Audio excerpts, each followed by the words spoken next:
não parar, não precipitar e não retroceder. Então dizer para esse cara, sabe quando nós vamos parar? Nunca.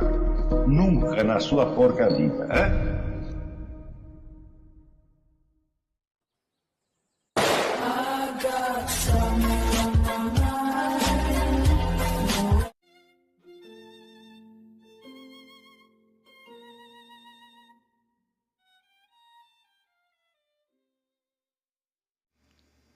E aí pessoal, tranquilo?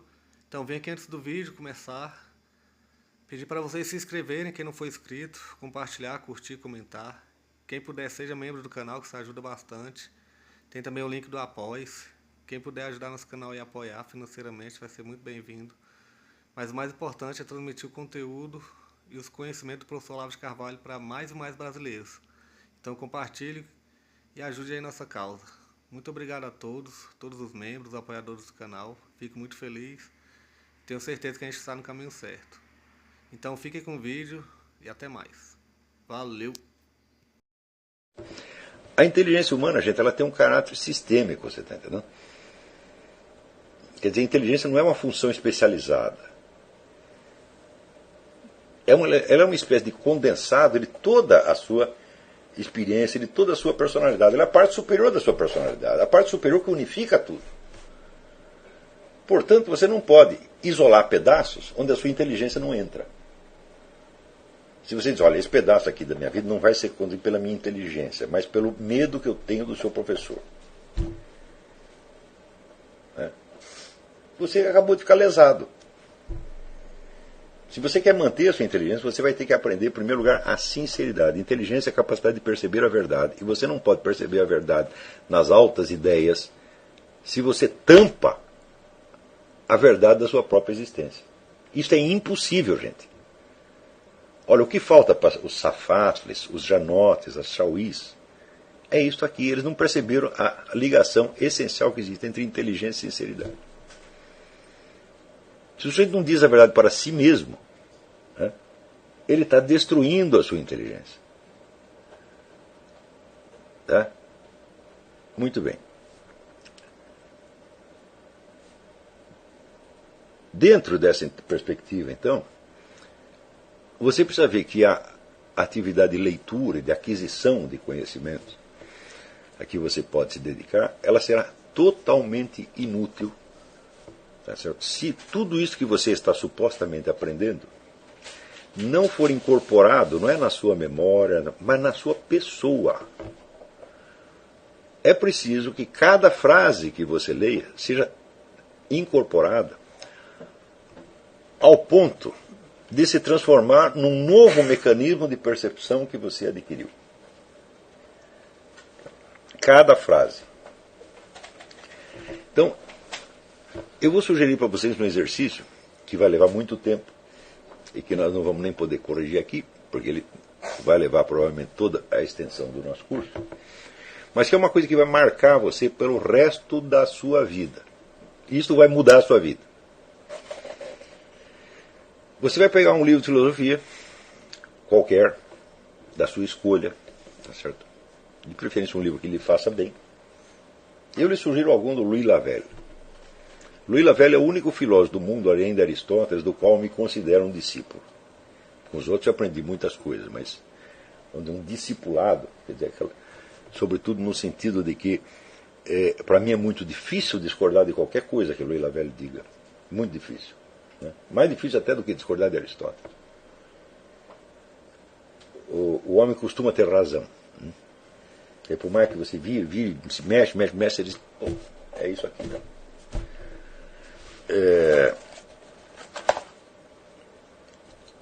E você vai prometer para mim que você não vai ler mais de 2 ou 3 frases daquilo por dia. Só que você vai ler cada frase e você vai transformá-la em objeto de meditação. O que é meditação? Meditação significa um confronto aprofundado com o que está sendo dito. Confronto aprofundado que deve levar você a reconhecer na sua própria experiência interior exatamente do que o autor está falando. Para fazer isso, você vai ter que puxar elementos de memória, de imaginação, de associação de ideias e tudo o que você tiver. E você não vai se satisfazer enquanto aquela frase que lhe chegou como ideia não tiver se transformado em percepção. Está entendendo?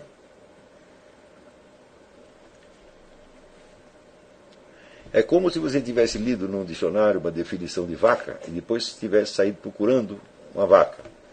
E a hora que você reconheceu as vacas, você observasse as vacas por muito tempo, né? Então o seu conhecimento de vaca já não é mais aquele enunciado verbal, é a experiência real que você teve das vacas. É isso que você vai fazer, que tem que fazer com cada frase do livro. Esse livro você vai levar anos para ler.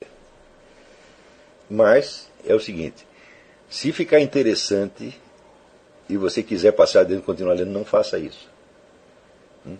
Você vai pegar, digamos, algumas frases, um parágrafo, onde tem alguma unidade. E à medida que você vai fazer essa experiência com o primeiro parágrafo que você escolher. Quando você passar para o segundo, você vai ter que fazer isso duplamente. Porque tem a mesma absorção imaginativa e existencial do que está dito ali, e ainda tem a continuidade do que vem antes. Quando você terminar esse exercício, você evidentemente saberá o livro de cor, não com as palavras, mas com a sequência exata das ideias, porque elas já não serão mais ideias, serão recordações e percepções. Isso quer dizer que cada conceito abstrato que tiver ali, você vai ter que transformar em exemplos concretos, vivenciados e reais. Eu vou lhe dar um exemplo de como se faz isso. Eu vou pegar exatamente um livro do Louis Lavelle, que se chama La Présence Totale, a presença total. É um livro particularmente útil por ser um resumo. O Louis Lavelle, a grande obra dele, é uma obra em 4 volumes que se chama Dialética do Eterno Presente.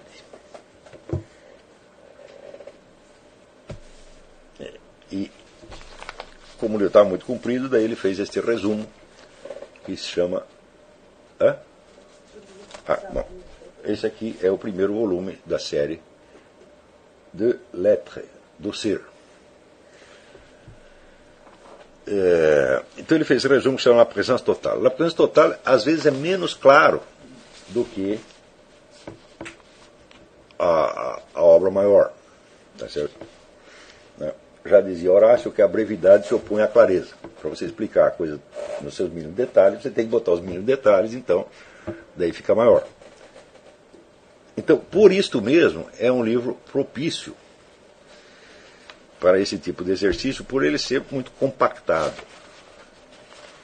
Então, eu vou ler aqui o primeiro parágrafo do livro, saltando aqui a introdução. Você não vai saltar a introdução coisa nenhuma, mas eu vou saltar só para efeito da presente aula.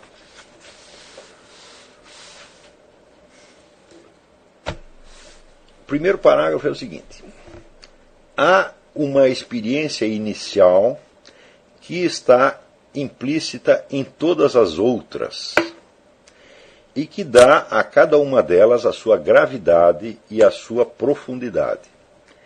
É a experiência da presença do ser. Reconhecer essa presença é reconhecer no mesmo ato a participação do eu no ser. Eu vou ler de novo. Há uma experiência inicial que está implícita em todas as outras e que dá a cada uma delas a sua gravidade e a sua profundidade. É a experiência da presença do ser. Reconhecer essa presença é reconhecer no mesmo ato a participação do eu no ser. O que você vai fazer com este parágrafo? Ele está dizendo o seguinte: primeiro, que há uma experiência inicial. Inicial quer dizer que ela é anterior a todas as outras.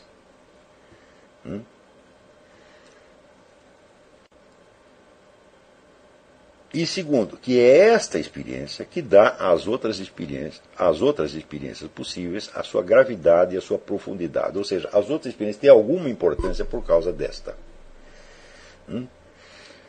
Que experiência é essa? É o que ele chama de presença do ser. O que é o ser? É tudo quanto existe. Como é que você pode meditar isto aqui? Eu sugiro o seguinte exercício. Você fecha os olhos e tente imaginar que não há nada. Tente suprimir toda referência a qualquer coisa existente. Tente suprimir a presença do ser. Faça isso 1000 vezes, para você entender do que ele está falando.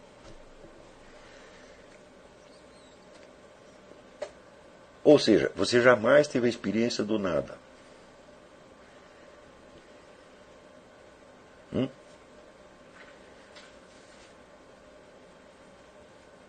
Mas você tem que tentar isso aqui. Se você não tentar, vai ficar tudo no blá blá blá. Ou seja, o que eu estou sugerindo é que você transforme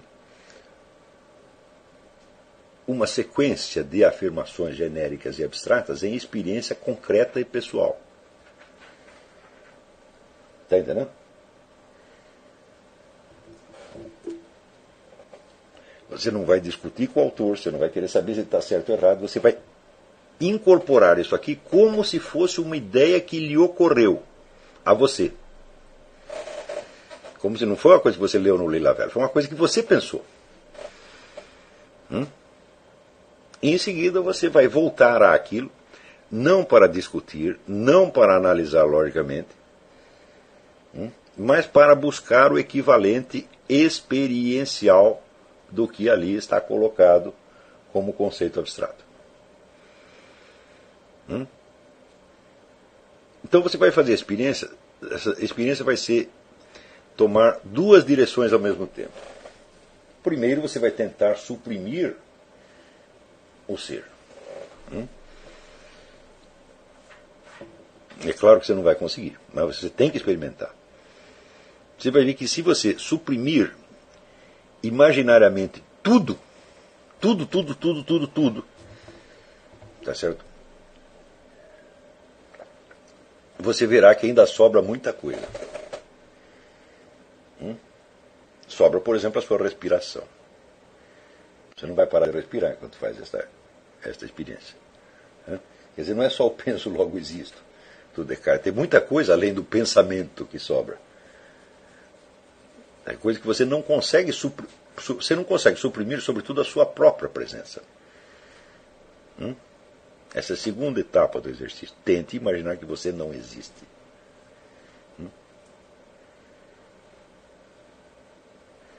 Tente, faça uma força.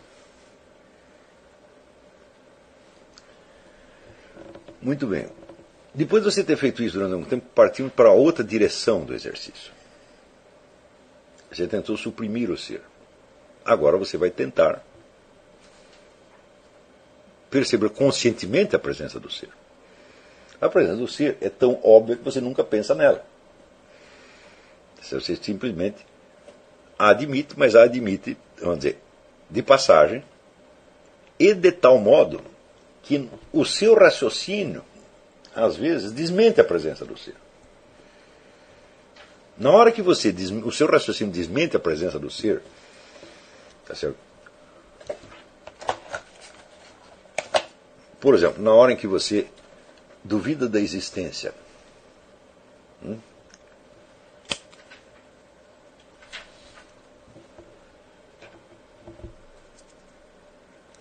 o que você está fazendo? Você está rompendo a ligação entre pensamento e experiência.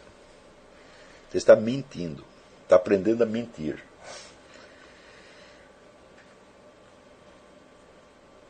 Está entendendo? Os pensamentos só valem alguma coisa quando vem para dentro deles o conjunto da experiência real, imediata, que você não pode negar. Está compreendendo? Claro, tem coisas que podem sumir da sua memória. Mas elas sumiram da sua memória não quer dizer que elas sumiram da existência. Você sabe que elas estão lá. Mas quando você esquece alguma coisa, por exemplo, onde deixei a chave do carro? Você só pode fazer esta pergunta porque você sabe que a chave do carro existe. Ela não está acessível a você, ela não é objeto de experiência imediata, mas ela faz parte do mundo da experiência.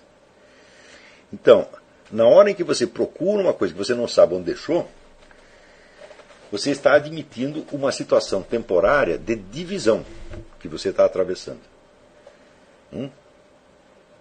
Uma parte do real está parecendo irreal, mas você sabe que é real. Está compreendendo? Então,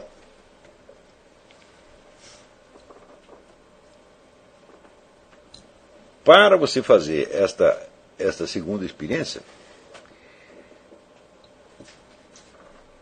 eu sugiro um exercício que eu aprendi no livro do Narciso Irala, que é um psicólogo e padre jesuíta, um livro que se chama Controle Cerebral e Emocional.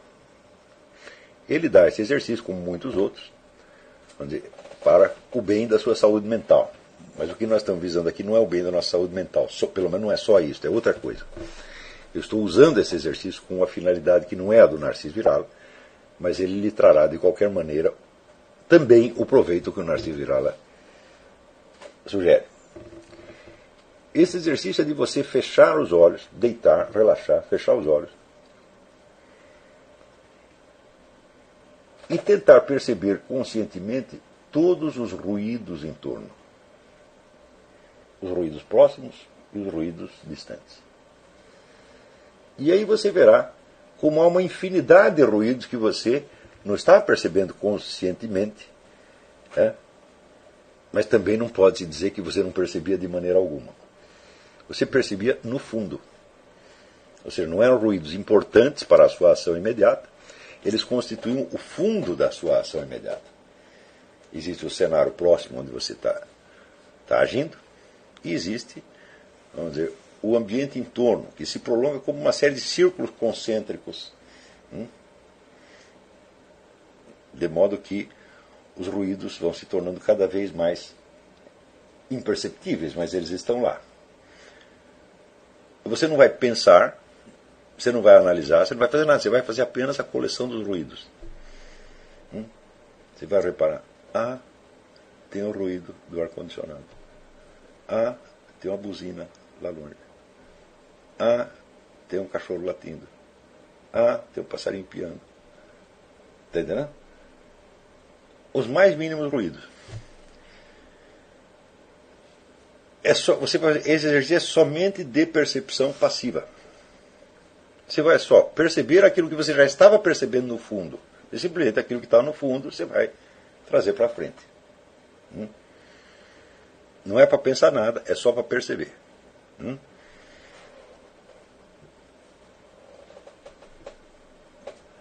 Em seguida, você vai fazer um segundo exercício. Você vai novamente fechar os olhos e imaginar um fundo preto. Nesse fundo preto, você vai traçar da esquerda para a direita, você vai ver aparecer uma linha branca. Mais ou menos desse tamanho. Daí, da ponta direita da linha branca, você vai traçar um ângulo reto e traçar outra linha branca perpendicular àquela e do mesmo tamanho daquela. Daí, deste ponto aqui, você vai traçar uma terceira perpendicular, uma terceira linha branca também do mesmo tamanho, e daí, da ponta dessa, você vai puxar uma outra linha branca e fechar um quadrado. Muito bem, o primeiro exercício é de percepção. O segundo exercício é de construção mental. Os ruídos estavam presentes. O quadrado não estava presente, foi você que pôs. Você o inventou, você o construiu. Está compreendendo? A atividade construtiva da mente é evidentemente muito importante, porque existem muitas coisas que estão para além do nosso círculo de experiência imediata e que sem essa atividade construtiva nós não poderíamos conceber. Porém, quando ela começa a se exercer, vamos dizer, prematuramente, antes de você ter desenvolvido a consciência de percepção, ao ponto de você poder incorporar a presença do ser como um dado constante e consciente, o que acontece? Você substitui o mundo das suas ideias ao mundo da realidade, como faz Vladimir Safatli. Isso é uma doença. O mundo do pensamento, sem dúvida, é interessante e pode ser até bastante rico, mas cá entre nós, nunca vai haver tantas coisas nele quanto existe no universo real. O mundo do pensamento, comparado ao universo real, olha, se você pegar o mundo do pensamento de Aristóteles, comparado com o universo real, é uma titica de galinha, é um nada. Tá certo? Então, antes de poder aprender alguma coisa com Aristóteles, ou quem quer que seja, nós temos que começar a aprender com o universo real. E o universo real é matéria de percepção. Só que, presta bem atenção, quando você fizer esse exercício, você vai ver que os ruídos mais distantes, depois esses círculos vão se afastando até chega uma hora que você chega no inaudível.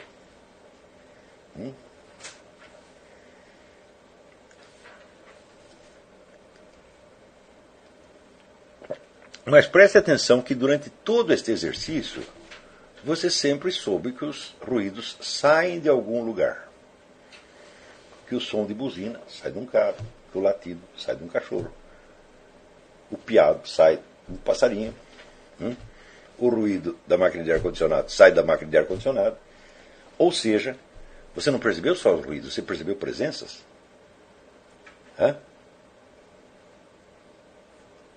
Está entendendo? Você não precisou pensar para saber que o latido vem de um cachorro. Você está percebendo isso aí? Ou seja, você tem em volta de você, você tem um círculo de presenças, na qual você não presta atenção, mas do qual você está, de certo modo, consciente. Porque é o quê? Aquilo assinala onde você está. E o que você está fazendo agora e onde você está fazendo. Estão entendendo? Esta referência está permanentemente presente. Não há ninguém que haja no vazio.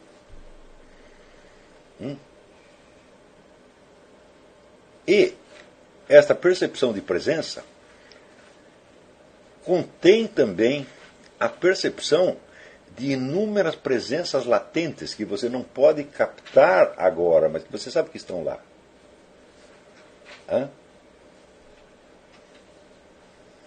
Por exemplo, se todas as criaturas estavam emitindo barulho, é porque elas estão em algum lugar do espaço. E você sabe disso. Não é uma conclusão que você tira. Na hora que você percebe que um ruído está longe, o ruído está longe. Ué, o longe não é um ruído, é uma referência espacial. Como é que você poderia distinguir entre os vários ruídos, mais próximos e mais distantes, se não estivesse implícita a presença do espaço? Está compreendendo? Então, este também é mais um elemento consciente. Então, depois de você ter feito o exercício do Narciso Girard, da percepção dos ruídos, tá certo? Mais tarde eu vou lhe dar outros exercícios, que é presença do universo. Mas não é mais tarde. Por enquanto vai fazendo só o do Narciso Girard. Até são exercícios, vamos dizer, que puxam a presença do fundo para a frente e a incorporam na sua pessoa. Está compreendendo? Ora, normalmente nós não fazemos isso, nós prestamos atenção só naquilo que nos interessa. Mas quem escolheu o que lhe interessa? Foi você mesmo. Portanto, o escolher o que lhe interessa é uma atividade construtiva da mente. A sua mente separa um pedaço para prestar atenção só naquilo. Por exemplo, você está comendo lá um pedaço de bolo. Tá certo? Então, certamente você não está pensando em outra coisa. No mais, você está pensando em duas coisas. Está comendo um pedaço de bolo e conversando sobre futebol. Você está pensando em duas coisas. Você é capaz de imaginar um universo que se compusesse tão apenas de bolo e futebol? Não, isso não existe, evidentemente. Isso só existe mentalmente. Quer dizer, o seu círculo de atenção recortou aquilo. Mas o bolo e o assunto da conversa, e as pessoas que você está conversando, tudo isso existe no universo que está presente. Então, esse exercício de você trazer do fundo para si o universo é a garantia de que seus pensamentos não vão fugir muito da realidade. É a garantia de que os seus exercícios as suas atividades de construção mental não construirão uma jaula para prender você dentro e isolar você da realidade. Ou seja, você não vai cair no estado de alienação de um Vladimir Safatro ou de qualquer desses outros pianos, que se isola da realidade ao ponto de, quando ele está lendo, e ele chega no fim do parágrafo, ele já perdeu o começo. Que é exatamente o que acontece no parágrafo do Lacan que o homem leu aí. A introjeção cria o eu, portanto é alienação. Fala, epa, que eu? Se ela criou o eu, ela não tinha um eu para ela alienar antes. Entendeu? Note bem que a gente percebe essas coisas nos textos desses caras, não é analisando. Essa percepção é imediata. Você cria um senso, vamos dizer, ao criar o senso de presença do ser, você cria o senso de continuidade. Porque a nossa mente, a nossa memória, ela é toda picotadinha. Ela não te dá as coisas de maneira contínua. Elas são contínuas na realidade. Né? Por exemplo, se você conta a sua vida, você não vai contar tudo o que passou na sua vida. Você vai contar só aqueles pedaços que lhe parecerem interessantes. Né? Mas, e no intervalo? Você cessou de existir? Você foi abduzido? Não, você continua existindo. E esta continuidade da sua existência é a base em cima da qual você opera as seleções. Agora, se você confunde as seleções com a própria realidade, você realmente fugiu da realidade. Está entendendo? Então, aquilo que você presta atenção só vale, aquilo que você recorta como objeto da sua atenção, só vale quando sabe que aquilo está colocado no fundo permanente daquilo no qual você não presta atenção. Está entendendo? Do mesmo modo que hoje se fala tanto, vamos dizer, de comunicação não verbal. É claro que existe comunicação não verbal. E quando você diz alguma coisa, para dizer alguma coisa, você tem que estar fisicamente presente. Mas a sua presença física não faz parte da mensagem verbal. Ela é a base da mensagem verbal. Então, vamos dizer, o mundo do verbal, daquilo que é dito, daquilo que é pensado, etc., ele é um recorte dentro do mundo da experiência real. E para além do mundo da experiência real, existe o mundo presente que não é objeto de experiência, mas que está ali presente. O exemplo mais óbvio é o seguinte: as pessoas com quem você conversa, você só as está olhando de fora. Você não está vendo o interior dos corpos delas. Você não está olhando o estômago, o pulmão, os intestinos, etc., o cérebro. Você não está vendo nada disso.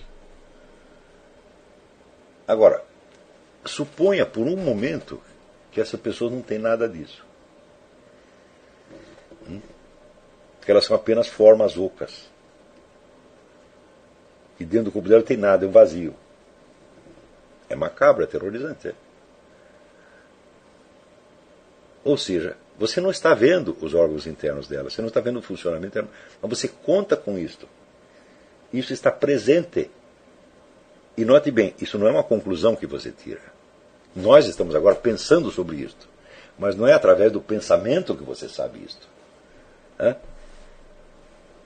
é através do senso de presença. Então, esse exercício eles vão fazer você recuar do mundo do pensado para o mundo do percebido. E do mundo do percebido para a consciência de presença. Está entendendo? Depois disso, quando vocês lerem esta frase, há uma experiência inicial que está implícita em todas as outras e que dá a cada uma delas a sua gravidade e a sua profundeza. Sua profundidade é a experiência da presença do ser. Aí vocês sabem do que ele está falando.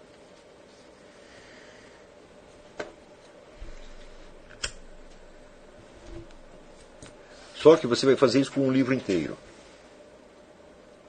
Eu sugiro que faça com este livrinho.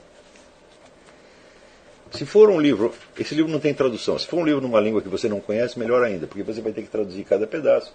E isso impedirá que você passe para a frente.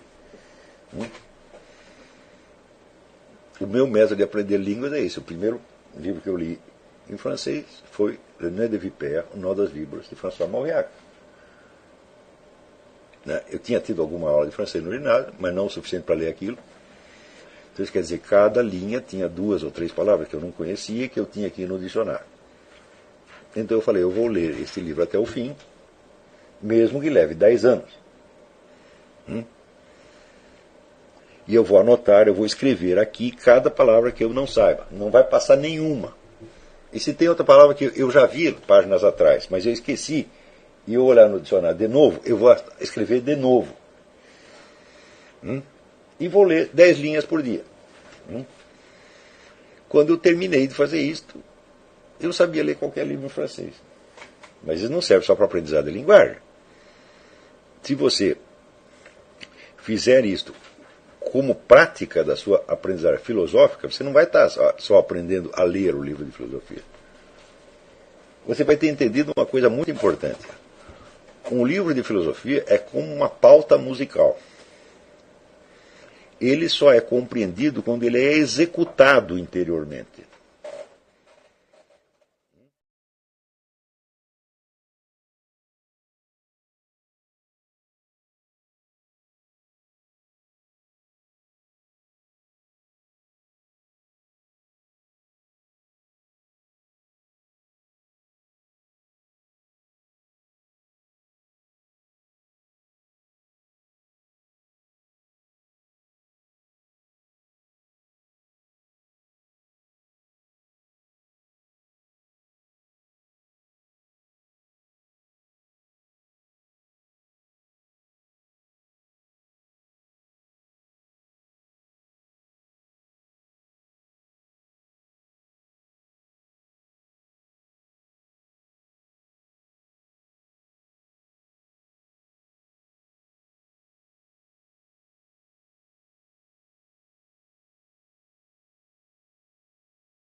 Chegamos a mais um final de uma aula, de um vídeo. Espero que tenham gostado.